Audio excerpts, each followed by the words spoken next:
ఇక మన దేశంలో అబ్బురపరిచే అనేక ఆలయాలు ఉన్నాయి. ఆ ఆలయాలతో ముడిపడి ఉన్న వాస్తవ కథలు ఔరా అనిపిస్తాయి.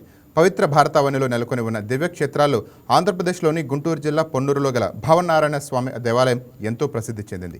భక్తుని కోసం భగవంతుడు భూమిపైకి వచ్చిన ఉదంతాలు ఎన్నో పురాణాల్లో ఉన్నాయి. కానీ భక్తుని కోసం భగవంతుడు సాక్ష్యం చెప్పడానికి వచ్చిన ఆలయం మాత్రం ఒక్క పొన్నూరు గ్రామంలో మాత్రమే ఉంది.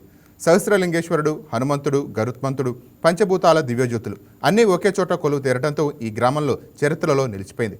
సాక్షి భవనారాయణ ఆలయానికి ఆ పేరు ఎలా వచ్చింది? దేవాలయ విశిష్టత ఏంటి? భవనారాయణ స్వామి బ్రహ్మోత్సవాలపై వైకేటీవీ ప్రత్యేక కథనం.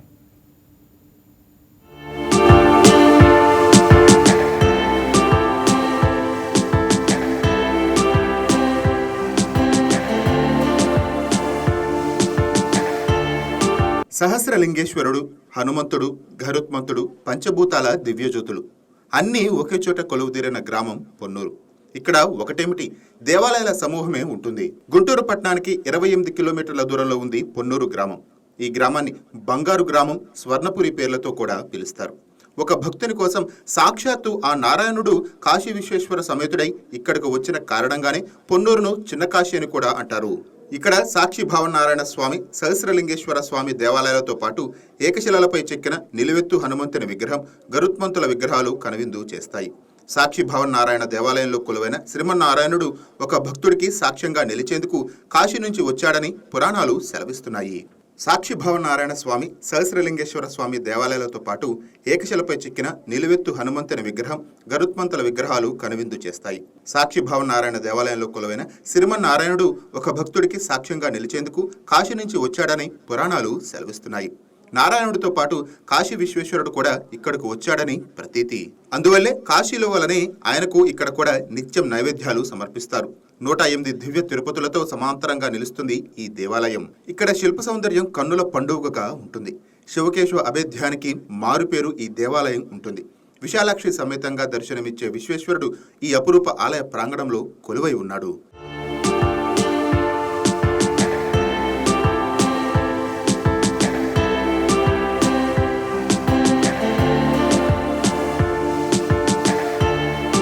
ఓ సాధారణ భక్తుడి కోసం ఆ శ్రీమన్నారాయణుడు కాశీ విశ్వేశ్వరుడితో సహా ఇక్కడికి వచ్చాడని చెప్తారు. అలా వచ్చిన నారాయణుడు సాక్ష్యం చెప్పి ఆ భక్తుడికి వివాహం జరిగేలా చూస్తాడు. అందువల్లే అక్కడ ఉన్న భవనారాయణుడిని సాక్షి భవనారాయణుడు అని పిలుస్తారు.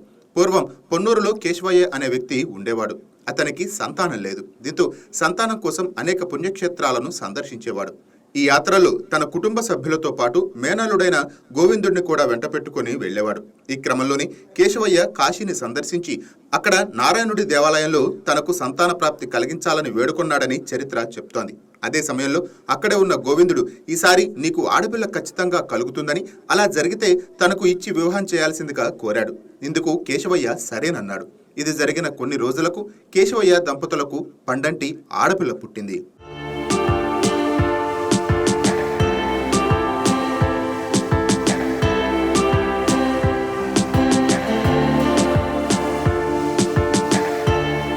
అయితే గూనివాడైన గోవిందుడికి తన కుమార్తెను ఇచ్చి వివాహం చేయడానికి కేశవయ్య నిరాకరించాడని, మాట ఇచ్చినట్లుగా సాక్ష్యమేదని మేనమాంబ ప్రశ్నించగా గోవిందుడు కాశీకి వెళ్లి నారాయణ్ణి ప్రసన్నం చేసుకుని సాక్ష్యం చెప్పడానికి తన వెంట రావాల్సిందిగా కోరాడు. అలా గోవిందుడు ఉన్న ఊరు చేరుకున్న నారాయణుడు గోవిందుడికి అక్కలక్ష్మిని ఇచ్చి వివాహం చేయమని శిలారూపంలో సాక్ష్యం చెప్పాడు. నాటి నుంచి ఆయనను సాక్షి భవన్ నారాయణుడిగా భక్తులు కొలుస్తున్నట్టు పురాణ స్థలం చెబుతోంది. అందువల్లే చాలా దూరం నుంచి ఇక్కడకు భక్తులు వస్తుంటారు.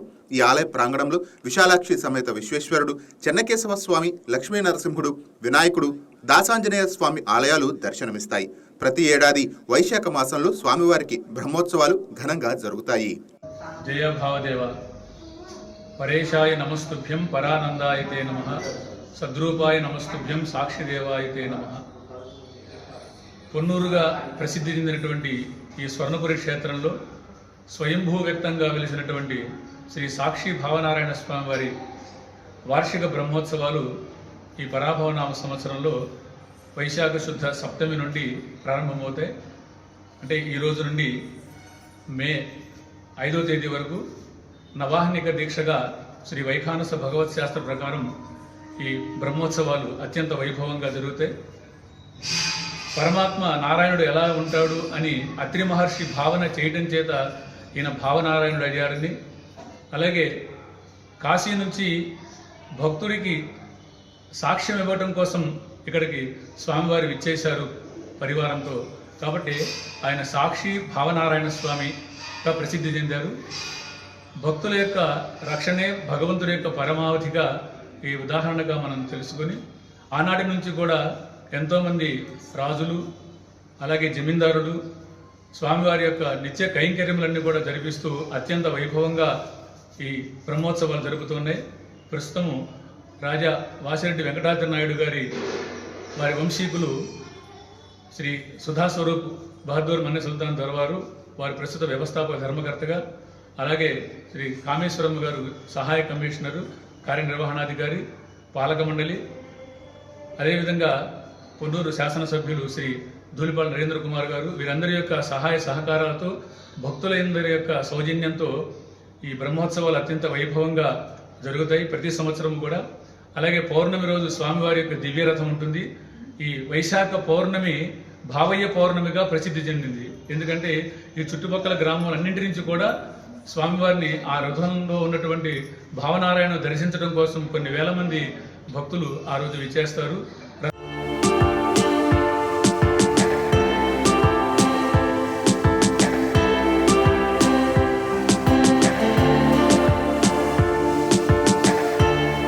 ఈ ఏడాది ఏప్రిల్ 23 నుంచి మే 5 వరకు పొన్నూరులో సాక్షి భావనారాయణ స్వామి వారి బ్రహ్మోత్సవాలు అంగరంగ వైభవంగా నిర్వహిస్తున్నారు. ఏప్రిల్ 30న సాక్షి భావనారాయణ స్వామి వారికి కళ్యాణ మహోత్సవ సేవ నిర్వహిస్తారు. మే 1న దివ్య రథోత్సవాన్ని ఘనంగా నిర్వహించనున్నారు. బ్రహ్మోత్సవాల సందర్భంగా స్వామివారికి 13 రోజుల పాటు ప్రత్యేక పూజలు నిర్వహిస్తారు. భావనారాయణ తిరునాళ్లకు స్వదేశీ విదేశీ దేశం నలుమూలల నుంచి భక్తులు తరలివచ్చి స్వామివారిని తిలకించి కృపకు పాత్రులవుతారు.